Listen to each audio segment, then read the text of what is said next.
Assalamualaikum warahmatullahi wabarakatuh.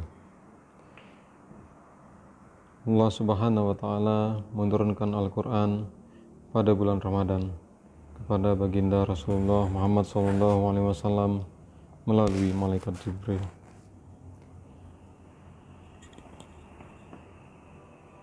Al-Quran menjadi tuntunan kehidupan sekaligus rahmat bagi seluruh umat, sehingga manusia dapat mengaplikasikan tuntunan yang ada pada Al-Quran dalam kehidupan sehari-hari.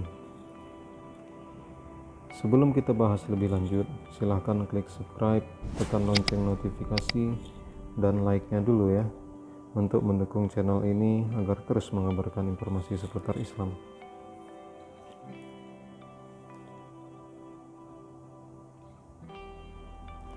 Baginda Rasulullah SAW bersabda, tidak ada pembela yang lebih utama derajatnya di sisi Allah pada hari kiamat melebihi Al-Quran, baik Nabi, malaikat maupun yang lain.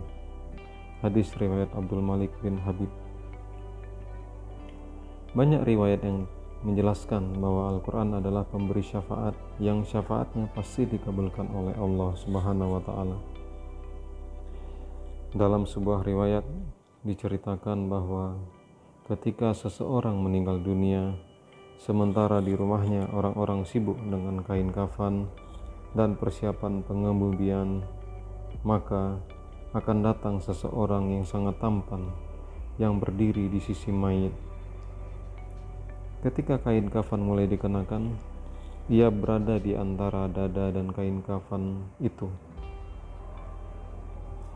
Ketika sudah dikuburkan dan orang-orang mulai meninggalkannya, datanglah dua malaikat, yaitu Munkar dan Nakir, yang berusaha memisahkan orang tampan itu dari si mayit, agar memudahkan tanya jawab oleh kedua malaikat. Namun, si tampan itu berkata, "Ia sahabatku, sahabat akrabku. Dalam keadaan bagaimanapun, aku tidak bisa meninggalkannya. Jika kalian ditugaskan menanyainya, lakukanlah tugas kalian. Aku tidak bisa berpisah dengannya, sehingga ia dimasukkan ke dalam surga." Lalu ia berpaling kepada sahabatnya, si mayit tadi, dan berkata, "Aku adalah Al-Quran. Jangan khawatir. Setelah menghadapi pertanyaan Munkar dan Nakir, engkau tidak akan lagi mengalami kesusahan."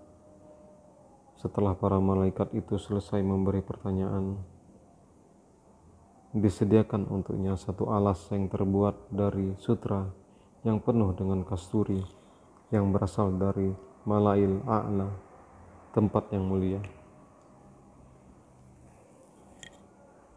Dalam hadis lain dijelaskan bahwa baginda Rasulullah SAW bersabda,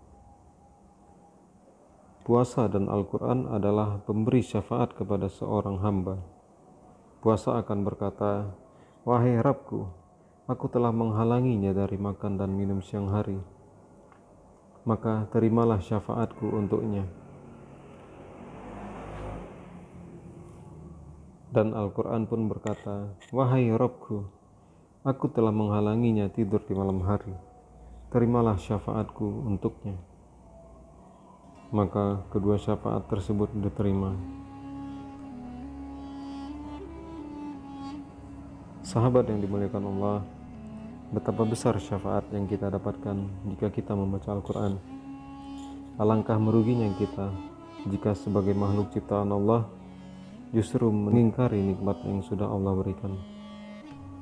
Semoga Allah Subhanahu wa Ta'ala dengan kemurahannya memberikan hidayah kepada kita untuk selalu membaca Al-Quran. Amin ya rabbal alamin.